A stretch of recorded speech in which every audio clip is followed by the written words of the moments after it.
Salve discipuli, this is Help for Your Latin Studies in Henle First Year Latin, exercise number 183.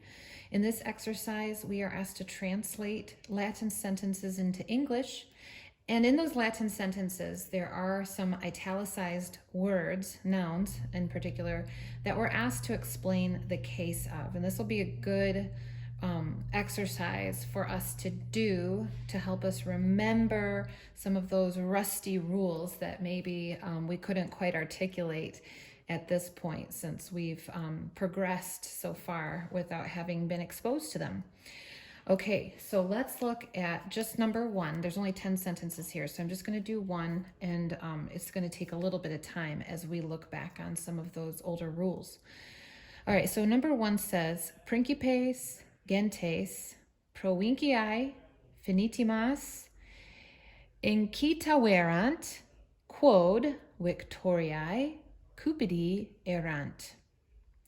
All right, so I'm noticing right away that there are actually two verbs, and so I've got two independent clauses to work with.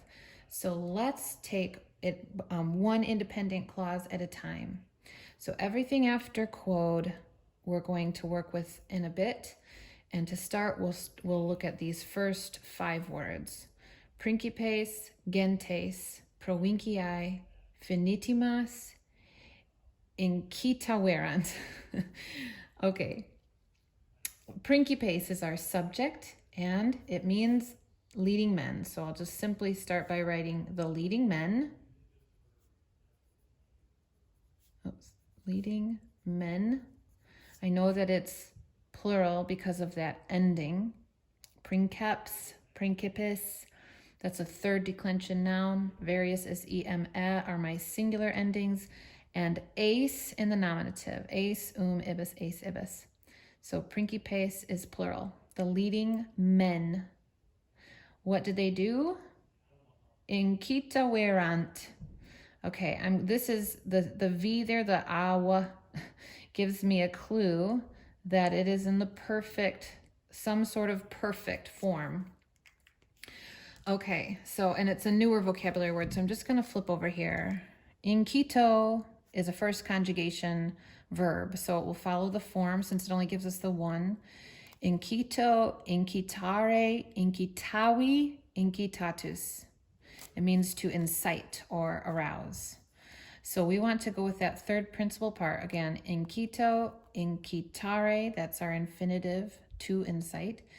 Incitavi, I incited. Okay, incitavi, but it's not going to have that ending, right?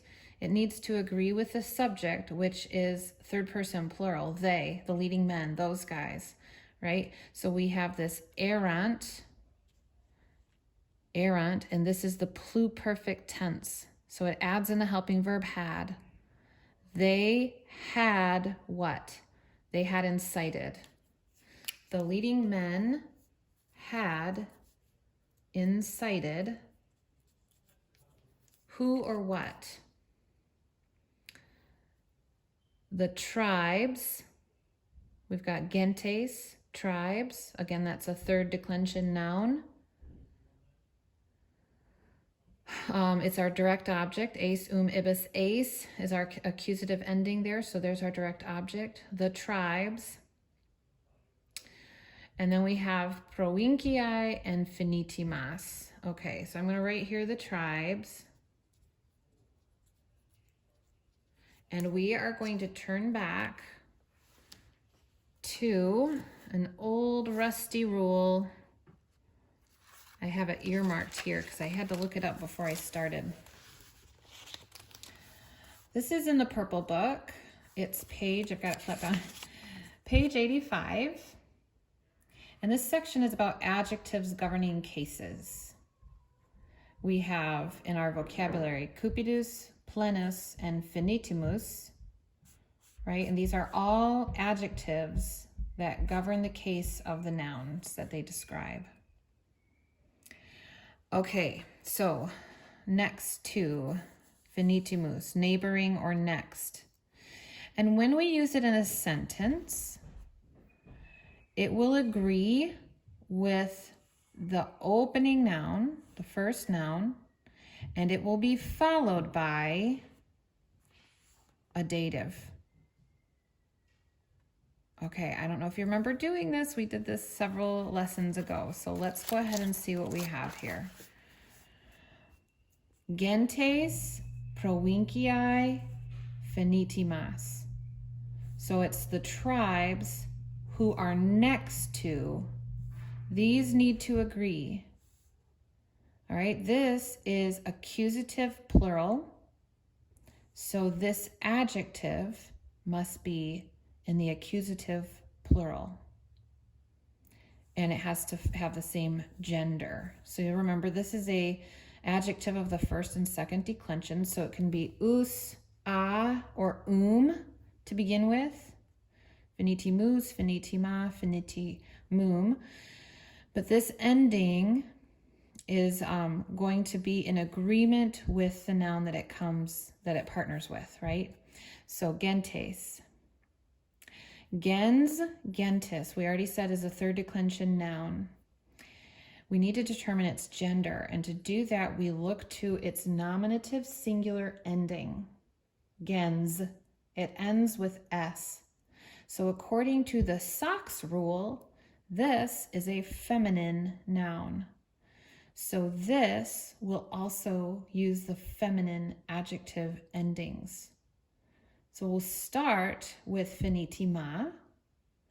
Also note that this is accusative and it's plural. So if I use those feminine endings of the first and second declension adjective, a, I, am, a, those are singular, now plural.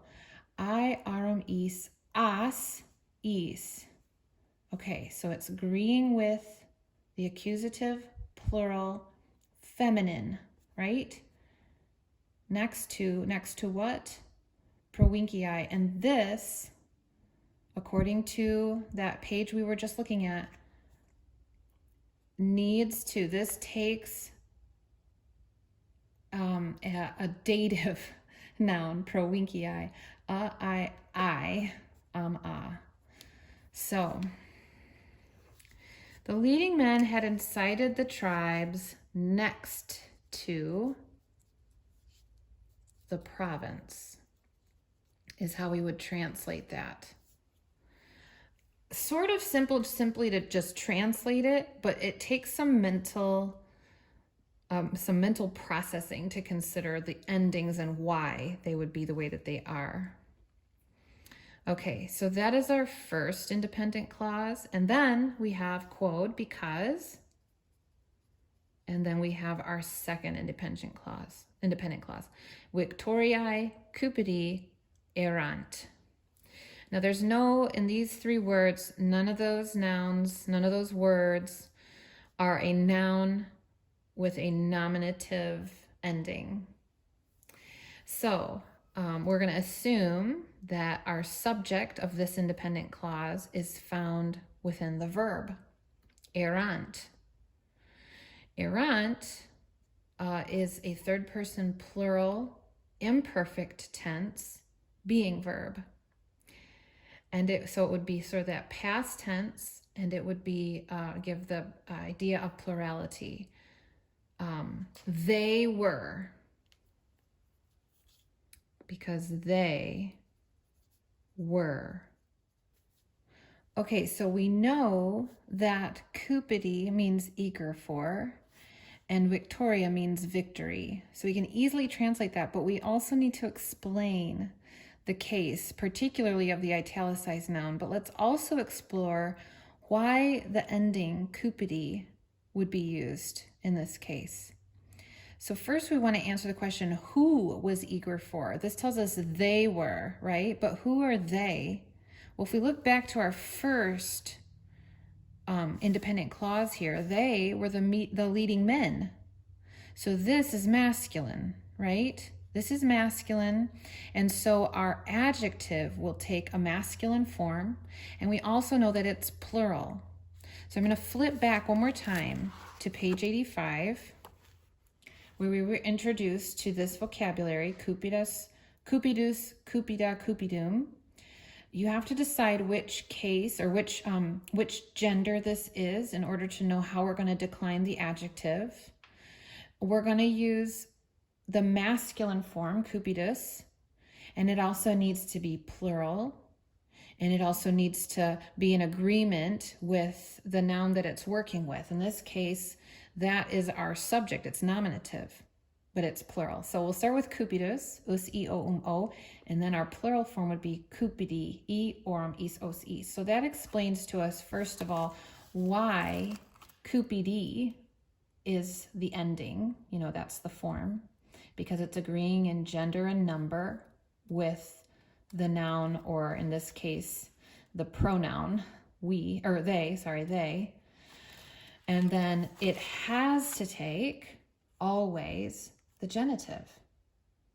And in this case, victory is singular. So we're going to put the word for victory, or the word for victory is given to us in the genitive singular form, victoriae. All right, so let's go ahead and just finish this translation. We've done our explaining. The leading men had incited the tribes next to the province because they were eager for victory. Okay, go slow. Take your time with these sentences because, like I said, they're going to bring up some older rules that we haven't worked with a lot in a while, and it will be a good exercise to take your time to really understand the sentences and why the endings are the way that they are. I hope this has been helpful to you. Have a great day.